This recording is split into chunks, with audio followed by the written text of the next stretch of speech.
वडिलांची साथ आणि हसत खेळत आयुष्य जगण्यासाठी पाहिजे असते आई वडिलांची साथ. शेवटी मी तुम्हाला हात जोडून विनंती करतो की ज्यांनी आई वडिलांना वेगळं आपला भारत देश 15 ऑगस्ट 1947 रोजी इंग्रजांच्या गुलामगिरीतून मुक्त झाला. भारत देशाला स्वतंत्र सहजासहजी मिळाले नाही. त्यासाठी अनेक शूरवीरांनी आपल्या प्राणांचे बलिदान दिले. देशाला स्वातंत्र्य मिळवून देणाऱ्या या पराक्रमी वीरांना आपण सलाम करूया आणि देशाचा अभिमान बाळगूया. आपण सर्वजण मिळून भारत देशाला जगातील एक स्वच्छ आणि सुंदर देश बनवण्याची प्रतिज्ञा करूया.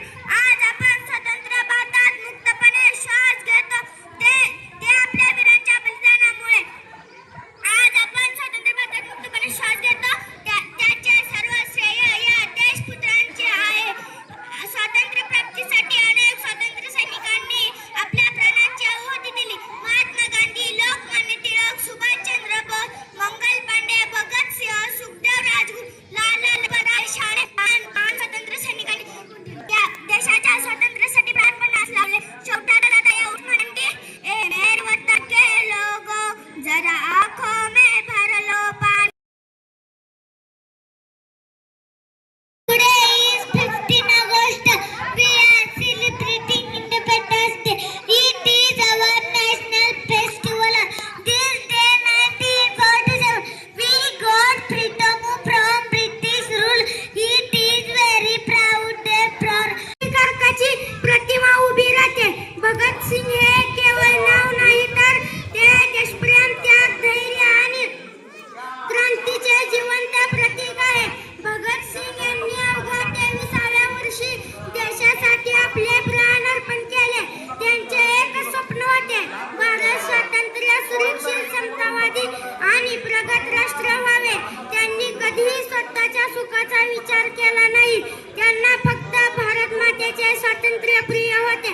आज भगतसिंग आपल्या मध्ये असते तर ते सर्वप्रथम प्रत्येक भारतीयाला विचारले असते की ज्या स्वातंत्र्यासाठी आम्ही बलिदान दिले त्या स्वातंत्र्याचा तुम्ही योग्य उपयोग करत आहात.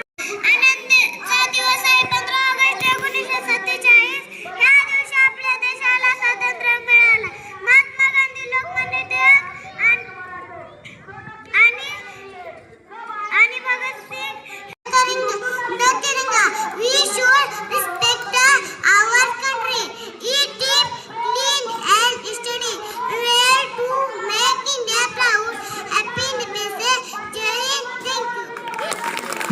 झाड नव्हे तर मानवी जीवनाला आवश्यक असणारा प्राणवायू, शुद्ध हवा, पाणी आणि निवारा देणारा तो हा एक मोठा खजिना आहे.